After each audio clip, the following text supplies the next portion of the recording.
Voilà, bonjour. Donc, nous recevons Monsieur Claude Reichmann. Je suis très flatté, Claude Reichmann, de vous recevoir parce que pour moi, vous êtes quelqu'un de très important. Alors, on va définir un peu. Il y a très peu de gens qui ne connaissent pas Claude Reichmann, mais ceux qui ne connaîtraient pas. Donc, Claude Reichmann est au départ chirurgien dentiste.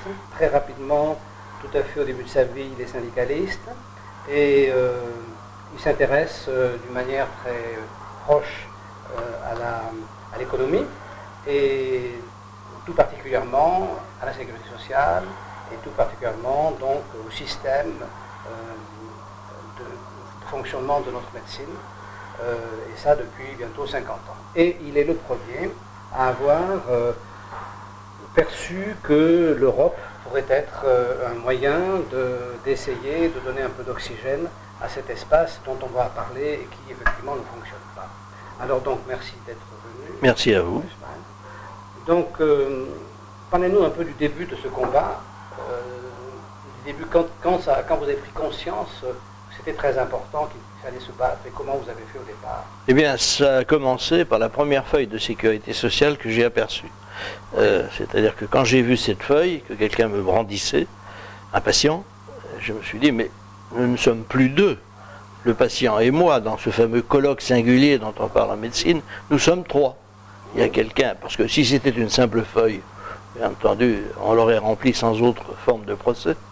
Mais à partir du moment où vous avez derrière cette feuille toute une série de bureaux, d'organismes, dont l'objectif est de, en quelque sorte, de vous dicter votre conduite, parce que je l'ai tout de suite perçu.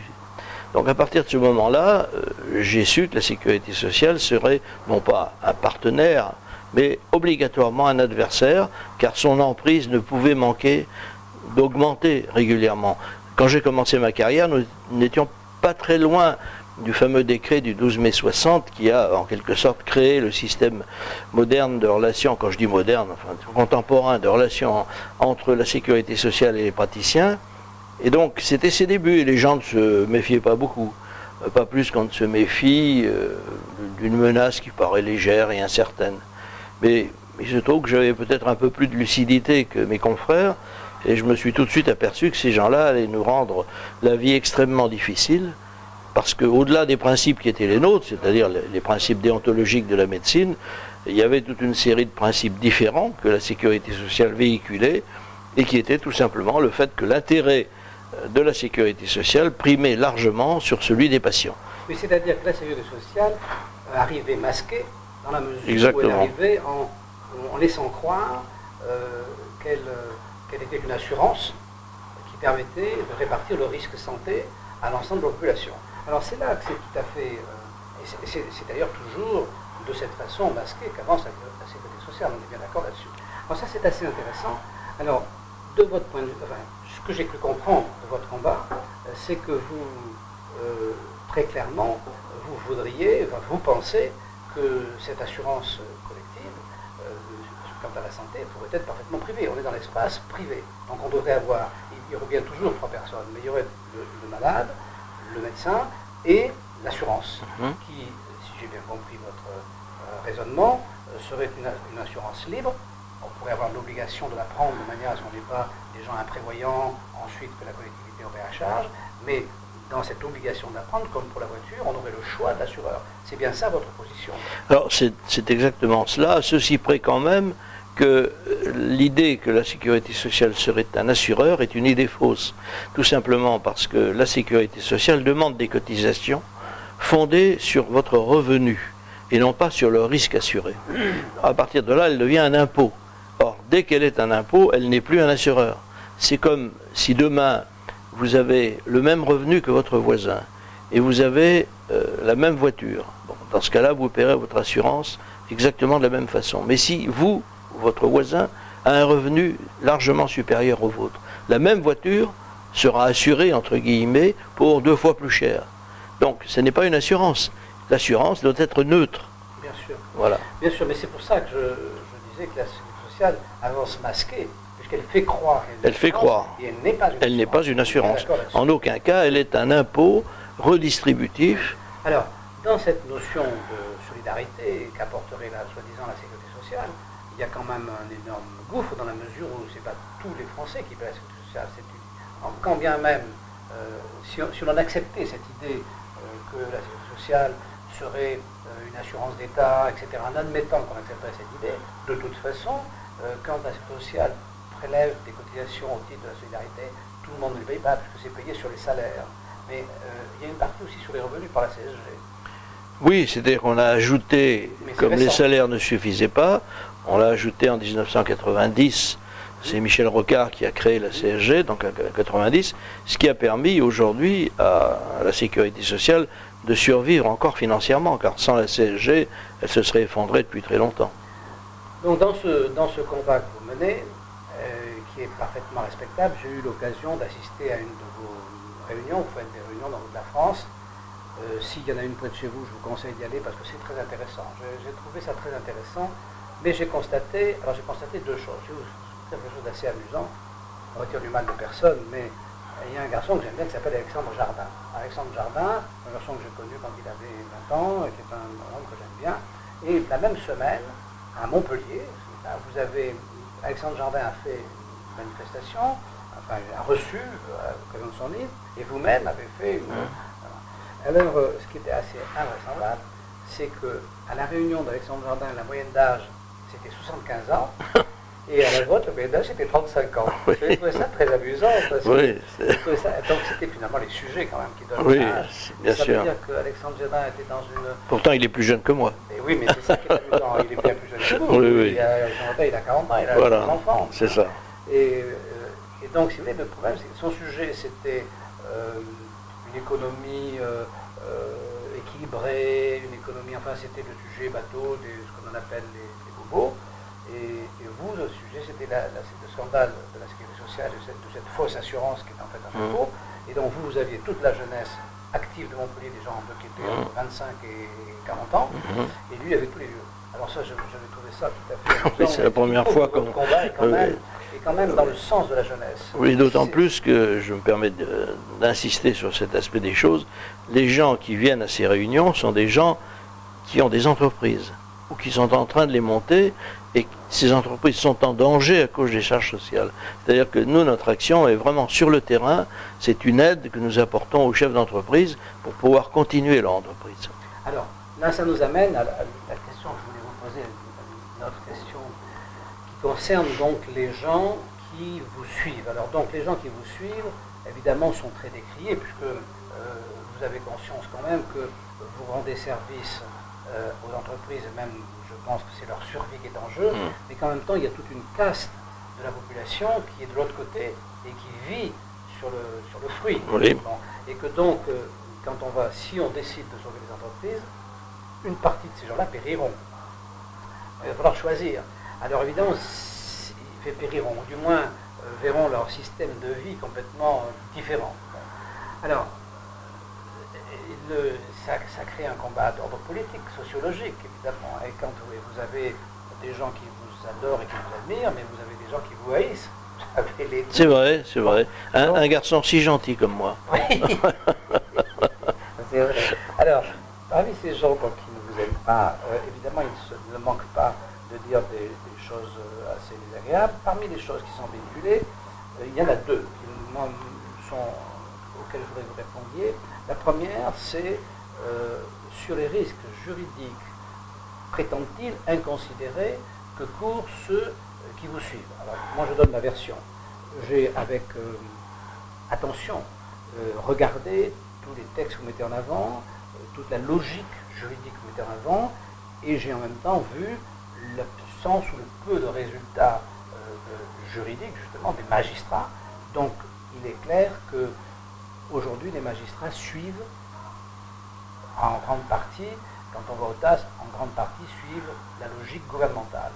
Or, moi, je considère qu'effectivement, vous avez, une cohérence dans votre discussion et une compatibilité avec, d'une part, l'Europe et puis, objectivement, l'avenir. Et alors, qu'est-ce que vous pouvez répondre pour rassurer ou pour convaincre ceux qui prétendent que vous n'êtes pas du bon côté de la barrière? Alors, premièrement, en ce qui concerne les menaces les plus visibles qui ont été proférées et même écrites contre nous, il y a des textes qui, d'une part, ne sont pas applicables et qui d'autre part n'ont jamais été appliquées. Il n'y a jamais eu un seul libéré, puisque c'est ainsi que nous nous appelons maintenant, qui ait été condamné. Jamais. Et la raison est simple, c'est qu'aucune des dispositions de ces textes ne nous vise, car ils savent très bien qu'ils ne peuvent pas attaquer des dispositions européennes, qu'ils seraient cassés immédiatement. Donc, ils essayent de jouer sur l'ambiguïté qui les fait dire, qui leur fait dire que sont condamnables les gens qui ne s'assurent pas à un régime de protection sociale et non pas à la sécurité sociale. Ils avaient dans un premier temps dit la sécurité sociale, nous leur avons fait comprendre que c'était totalement contraire aux dispositions européennes, que nous allions évidemment porter plainte, et ils ont retiré ce texte pour le remplacer par un autre texte qui dit exactement ce que nous faisons. C'est-à-dire que nous assurons à un autre régime de protection sociale. Oui, mais pendant vous êtes assuré à notre régime de protection sociale, on va y venir après, mais pendant ce temps, vous ne payez pas évidemment la sécurité sociale. Bien sûr que non. C'est obligatoire. Donc là, quand vous êtes poursuivi en non-paiement, est-ce que vous ne poursuivez pas peut-être, ou quand vous êtes poursuivi, qu'est-ce qui se passe? Eh bien, il ne se passe pas grand-chose, puisque d'abord, nous avons une équipe juridique extrêmement solide qui permet d'utiliser toutes les subtilités du droit pour éviter que les gens ne soient réellement condamnés. Et quand ils le sont par un tribunal des affaires de sécurité sociale, faut-il encore qu'ils puissent faire exécuter. Or, pour faire exécuter, il faut que les gens aient de l'argent. Car sinon, que voulez-vous qu'ils saisissent? Il n'y a jamais eu de saisie immobilière pendant toutes ces 25 années de combat. Donc finalement, il suffit aux gens d'être prudents et de ne pas laisser trop d'argent sur leur compte, ce qui est d'ailleurs une mesure qui est tout à fait recommandable. Quand vous vivez dans un pays de voleurs, vous fermez votre porte. Bon, voilà, c'est ce que nous faisons, nous fermons la porte. Oui. Donc, ils ne peuvent rien saisir, et à la fin des fins, quand ils essayent de faire une action un peu plus musclée, nous sommes tout à fait capables de les en empêcher. Donc, en réalité, les libérés ne souffrent pratiquement de rien, sauf ceux d'entre eux qui ont pris peur. Alors, il y en a quelques-uns qui, en raison des craintes que vous rappeliez tout à l'heure, se sont dit, mais je risque trop gros, qu'est-ce qui va m'arriver? Vous savez que la France est le pays de la peur. Par définition, on a peur de l'État, parce que l'État n'a jamais été légitime en France. L'État est finalement une espèce de monstre qui attaque le citoyen dans tout son être. L'État, c'est l'ennemi du citoyen. L'État n'est pas l'ami du citoyen. Je sais que vous-même souffrez ou avez souffert de ces dispositions, mais ce sont des dispositions scandaleuses. Et c'est justement parce que l'État, et tout État, je crois en général, ne peut se construire que contre le citoyen. Les pays qui ont réussi à sauver leur liberté sont des pays qui ont réussi à contenir l'État. Bien sûr. Uniquement. Bien sûr, c'est ce que dit Hannah Arendt. Voilà. C'est clair. Non, on est tout à fait d'accord. On est complètement d'accord. On est complètement d'accord intellectuellement. Dans la pratique, donc dans la pratique, moi je peux comprendre que les gens qui vous suivent à un moment donné aient peur, puisque cette fameuse, parce qu'il y a une espèce de mécanique de la sécurité sociale qui fait que les trimestres s'accumulent, la sécurité sociale continue à demander, et chaque trimestre un peu plus, et donc les sommes à un moment donné deviennent très importantes, et même si on a ses intérêts ailleurs, à un moment donné ça devient, je comprends que ça puisse faire un petit peu peur, quoi, parce que c'est... Oui, je le comprends, mais la plupart de ceux qui nous suivent savent qu'ils ne paieront jamais, car ils ont le droit pour eux. C'est ça. Si dans cette affaire, la sécurité sociale avait le droit pour elle, il y a très longtemps qu'elle aurait gagné ce combat. Elle ne l'a pas, et ce qu'elle essaye de faire, c'est d'agir par intimidation. Et nous, tout notre combat consiste à ne pas se laisser intimider et à expliquer à ceux qui sont en face que jamais, jamais ils n'auront un centime. Tout simplement parce qu'ils sont dans l'illégalité. Alors, ça nous amène donc finalement, vous êtes quand même fatalement pro-européen. Ah, complètement, même si l'Europe fait beaucoup de bêtises. Oui, mais sans l'Europe, effectivement, votre combat bien sûr, il n'aurait pas commencé. C'est un combat supranational. Absolument, c'est justement le combat de la liberté de circulation, et c'est le combat de la liberté d'installation aussi, parce que c'est grâce à la liberté d'installation que nous avons pu faire prévaloir nos souhaits franco-français, tout simplement parce que nous allions voir venir en vertu de ce fameux acte unique de 1986, la liberté totale d'installation de tout citoyen européen. À partir du moment où vous voyez s'installer à côté de vous un citoyen européen qui fait le même métier que vous, qui vit comme un escargot avec sa coquille, qui vit avec ses assurances. Il les transporte avec lui. Mais il est dans une situation concurrentielle très favorable. Bien sûr. Et donc c'est cela que nous plaidons depuis le début. Bien sûr. Mais vous battez effectivement contre la notion même d'État au sens large, et vous battez pour la liberté pour laquelle des gens ont laissé leur vie au cours des siècles, et qui est un combat sans cesse renouvelé, parce que le totalitarisme du pouvoir est constant. Alors je ne suis pas adepte de l'absence totale d'État. Je pense qu'un État est nécessaire, un État évidemment, comme on dit souvent, modeste, un État qui s'occupe des affaires régaliennes, et c'est un combat permanent quand on veut ramener l'État ou ne pas laisser croître abusivement, parce que l'État a une tendance naturelle à croître. Vous savez, l'État, c'est un phénomène cancéreux. En réalité, les gens ne le savent pas, mais ce sont des cellules qui se multiplient. Regardez, quand vous créez une administration, par une espèce de magie, tout d'un coup, il y a des bureaux, il y a du personnel, ça augmente tous les jours. Et donc, cette tumeur, on ne peut pas la réduire par la persuasion, ça ne sert à rien. La seule façon de la réduire, c'est d'intervenir chirurgicalement. Ou alors, éventuellement, de façon médicale ou médicamenteuse, avec des médicaments puissants, mais la chirurgie, c'est beaucoup mieux. Donc, il faut couper. Il faut couper des administrations, il faut les arrêter. Vous savez, il y a un criminologue que vous connaissez certainement, Xavier Hofer, qui dit à propos des malfaiteurs, les malfaiteurs ne s'arrêtent que quand on les arrête. Eh bien, moi, je dis, l'État ne s'arrête que quand on l'arrête. Voilà. Mais je suis tout à fait d'accord avec vous, et il est certain que l'État est une expression de pouvoir, c'est la force. Et il est certain que la force, quand on a le pouvoir, enfin, quand nous avons une vie qui est un peu derrière nous, donc on a vu tout ça. Non, non, qui est devant nous, devant nous. Il y a encore de la vie devant nous. Voilà. Je vais vous raconter une petite anecdote, pardon de vous interrompre, mais il y a une dame, on a cité ça dans les milieux libéraux il n'y a pas très longtemps, une dame qui avait 90 ans, ou même un peu plus, qui a été interviewée. Elle était, je crois, d'origine juive, elle vivait en Allemagne, au moment où les nazis sont arrivés, elle est allée aux États-Unis. Et on l'a interviewée à son arrivée, et elle a dit, oui, je suis partie parce que je pensais que dans un pays tel que l'Allemagne est devenue, il n'y avait pas d'avenir pour moi. C'est magnifique. Oui,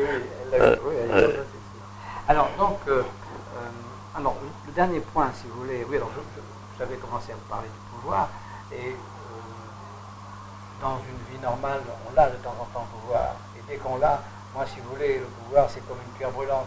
Dès que j'y touche, je me dis, oh là là, je me mets moi-même en danger de devenir quelqu'un qui abuse du pouvoir. Vous étiez un chic type et vous êtes en train de devenir un salaud. Oui. C'est aussi simple que ça. C'est épouvantable. Ouais. Ouais. Le pouvoir, c'est épouvantable. Parce que ce sont des salauds, il faut quand même le savoir, au sens sartrien du terme. Personne ne devrait accepter de prendre le pouvoir. Donc c'est un peu embêtant. Parce oui. Que dès qu'on le prend, on sait que ça va mal tourner. Cincinnatus est le seul exemple qu'on puisse féliciter. Pardon, je sais pas. Cincinnatus. Oui, Cincinnatus, je n'ai pas suivi. Je sais pas très bien suivi. Cincinnatus, il a été élu consul et il est retourné à sa charrue après. Ah bon, c'était un agriculteur romain. Alors, il paraît qu'on a la même chose dans ce pays qui est en face de l'Argentine, l'Uruguay. Oui. Avec le président de l'Uruguay va dans sa petite Volkswagen au palais et puis retourne après faire ses affaires tout en étant président de l'Uruguay. C'est un excellent exemple. Alors, dernier point sur lequel donc, je voulais vous poser une question, donc c'est maintenant sur l'assurance que peuvent contracter les gens qui vous suivent. Alors, je vais vous raconter une petite anecdote au niveau de ces assurances, parce que souvent les gens disent, oui, mais ces assurances privées, c'est pas comme la Sécu, parce que la Sécu, ça vous coûte, quoi qu'il arrive, etc. Alors, petite anecdote. Quand j'avais 20 ans, ma maman vivait avec mon père, qui était lui né en 1900 et qui donc avait passé toute sa vie sans jamais cotiser, puisque à cette époque-là, avant la guerre, on n'était pas obligé de cotiser. Non. Donc il a pris sa retraite très rapidement après la guerre, et donc il n'était pas inscrit à la sécurité sociale. Ma mère non plus. Donc quand elle était beaucoup plus jeune que lui, elle avait 20 ans de moins, donc quand moi j'ai commencé à travailler, je me suis fait du souci étant fils unique, me disant je vais avoir un jour ma mère à charge. Elle n'a pas d'assurance, si jamais elle a une maladie grave, je ne pouvais pas payer, ça va être épouvantable. Donc je l'ai assurée. À l'époque, les assurances françaises, les compagnies d'assurance françaises proposaient des assurances maladie. Il n'y avait pas cette espèce de monopole aujourd'hui de la sécurité sociale. Non, non. J'ai été à la mutuelle du Mans, j'ai pris une assurance pour ma mère, et puis j'ai payé toute ma vie. Dans cette assurance, il y avait marqué noir sur blanc, à partir du moment où vous assurez, quoi qu'il arrive, on vous gardera jusqu'au bout. C'était écrit noir sur blanc. Donc j'ai assuré ma mère, elle devait avoir 45 ans, mais quelque chose comme ça. Et effectivement, elle a développé, pas tout à fait vers 80 ans, elle a développé un cancer, elle a été malade 3 ans, que du recta, ils ont tout payé, il n'y a eu aucun problème. Alors, donc, ça existe. Alors la question, ça existe, je ne pense pas que ça existe aujourd'hui, qu'on puisse retrouver des compagnies en France, je n'en sais rien, parce que je ne me suis pas posé la question. Mais la question qui est souvent mise en avant, c'est que les assurances qui couvriraient les jeunes qui vous font confiance seraient bien inférieures en qualité à la sécurité sociale et surtout seraient des assurances qui couperaient les contrats si les gens ont une maladie grave ou si pour des raisons X ou Y, c'est-à-dire que la garantie de soins jusqu'à la fin de leur vie ne serait pas assurée. Alors qu'est-ce que vous avez à répondre à ça? Non, c'est radicalement faux. D'abord parce qu'il y a des règles européennes qui s'appliquent à toutes les compagnies d'assurance et qui interdisent la sélection du risque.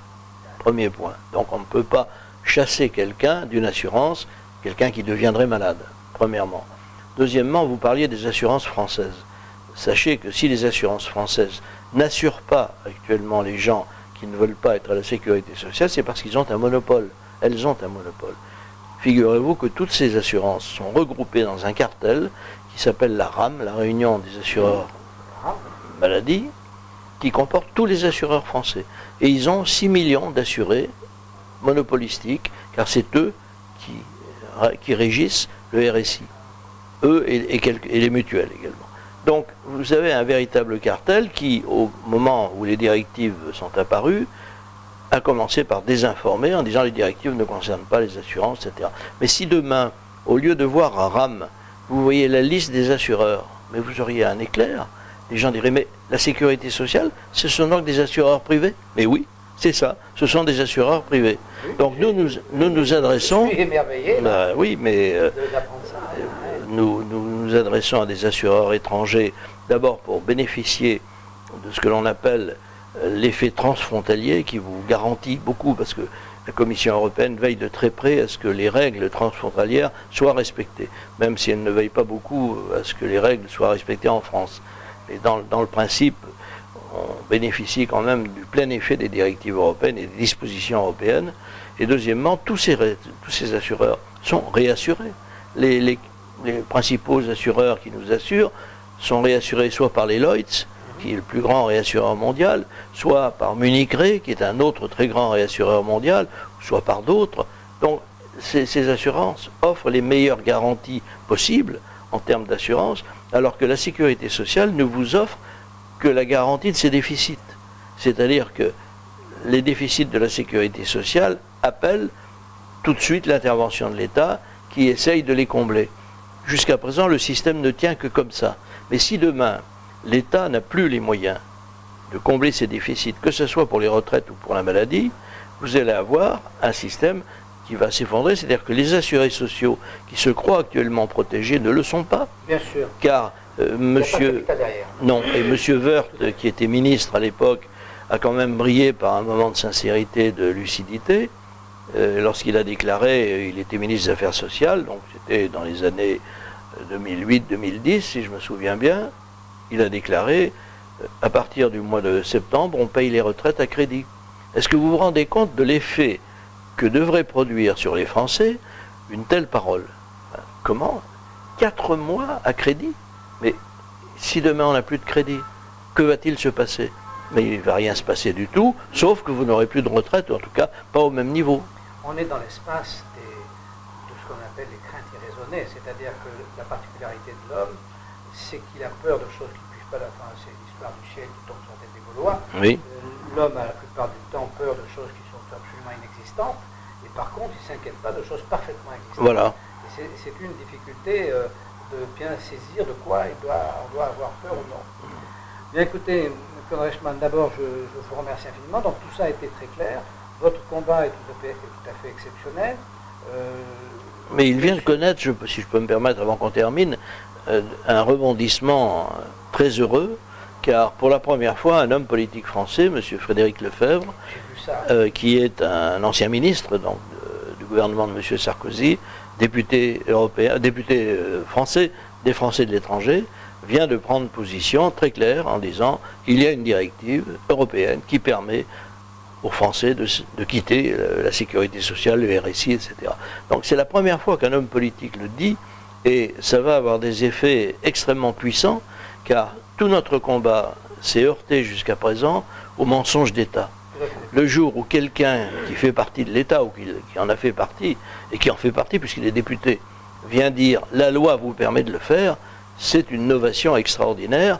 Je le dis depuis 25 ans, mais je n'avais pas la prétention de parler ex cathedra, mais je parlais quand même avec des textes, avec des preuves innombrables, mais on est dans une situation en France où tout passe par l'État, il n'y a rien qui ne passe par l'État, et donc tant que l'État lui-même n'avait pas commencé à se déliter de ce point de vue-là, eh bien nous étions affrontés à de grosses difficultés. Pour celui qui vous écoute, moi je trouve que vous étiez convaincant dès le début. Quand on vous entend, enfin quand on va à vos réunions, quand on vous entend, quand on vous écoute, la première fois qu'on vous écoute, on comprend tout de suite que vous avez raison. Mais ce qu'on comprend aussi, c'est que la machine ne va pas dans ce sens-là. Donc la machine ne va pas dans ce sens-là, et la machine, c'est la machine. Alors la machine, c'est l'État, mais l'État, c'est aussi les gens. Si vous voulez, s'il y a... D'accord, les politiques, en fait, vous dites que les gens votent pour les politiques. Si vous voulez, on ne peut pas dire c'est les politiques qui font l'opinion, c'est l'opinion qui fait les politiques, tout ça c'est un ensemble. Et effectivement, cet ensemble est mis sur des rails, dans un fonctionnement qui a été vendu comme il a été vendu, de manière, c'est de la fausse marchandise, c'est certain, mais il n'empêche que c'est comme ça que ça marche. Et donc, si vous voulez, pour aller à contre-courant, même quand on a parfaitement raison, c'est très difficile.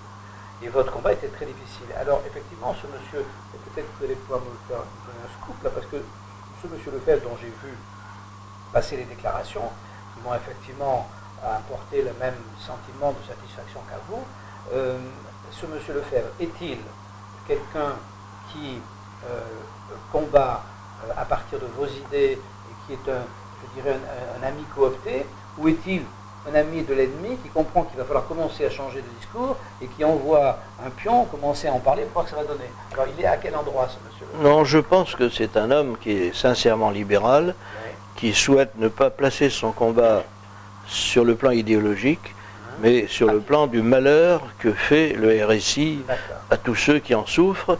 Mais je suis intimement convaincu, il suffit de l'entendre d'ailleurs. Nous allons mettre en ligne, elle est peut-être déjà en ligne à un certain endroit, une interview de 25 minutes faite hier soir par un de nos amis à Brest, de M. Lefebvre. Je vous invite vraiment à regarder cette interview parce que tout ce qu'il dit, du début jusqu'à la fin, est marqué du sceau de la vérité.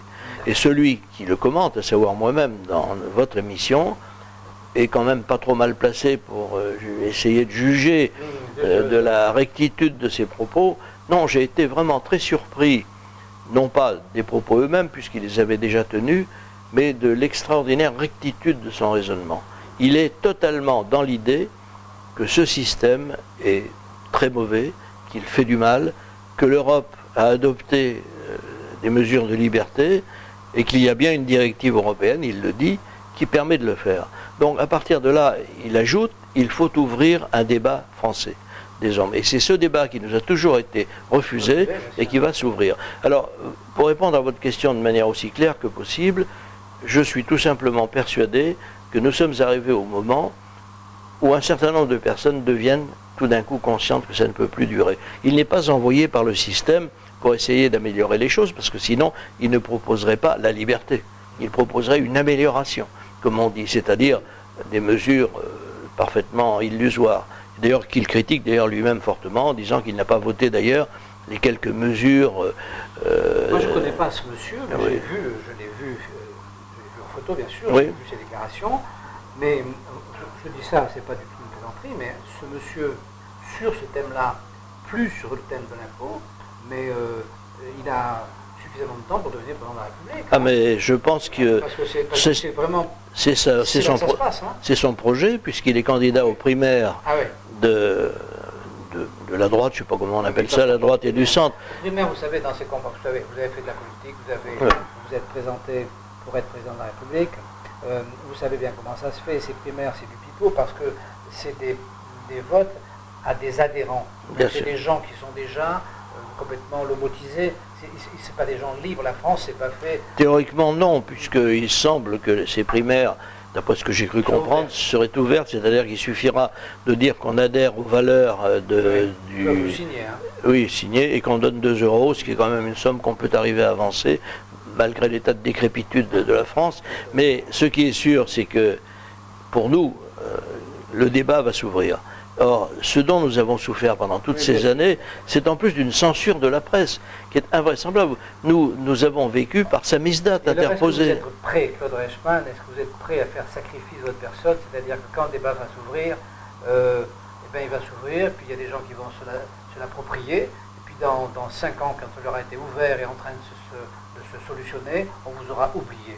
Bon, écoutez, qu'on m'oublie, j'avais un vieil oncle qui disait à son épouse, ma vieille tante, oublie-moi 5 minutes. Donc qu'on m'oublie n'a aucune importance.